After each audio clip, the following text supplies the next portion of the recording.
انا شايف ناس كتيره بتصح اليومين دول وعاملين الاعلان الممول زي الزرار، كل شويه يقفل افتح.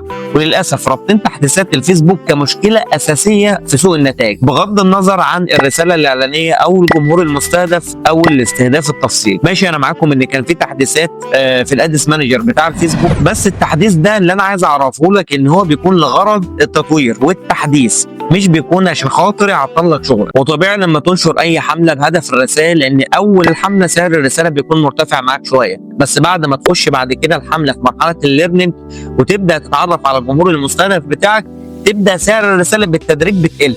فما تربطش كل الامور والاحداث دي بالتحديثات بتاعه الفيسبوك. واللي عايز اقوله لك ان غالبا الفيسبوك بيبقى عامل التحديثات بتاعته اخر الاسبوع في الويك اند، يعني غالبا بتبقى يوم الخميس والجمعه، وفي الطبيعي ان يوم الخميس والجمعه بيكون في تزاحم في المجالات، وطبعا كل الشركات بتبقى عامله عروض ويك اند، فسعر التكلفه بتكون زياده وسعر الرساله غالبا بتكون مرتفعه عن اي يوم تاني. فانا شايف ان طالما الحمله بتاعتك شغاله كويس وسعر الرساله في المتناول، ما توقفش الحمله بتاعتك عشان خاطر ما تدخلش نفسك في مرحله الليرنينج من تاني. طيب والله حصل معاك العكس، ولقيت مره واحده سعر الرساله ارتفع ولقيت النتائج غير الطبيعي او مش متماشيه في الوضع الطبيعي بتاعها، لا، في اللحظه دي وقف الحمله بتاعتك.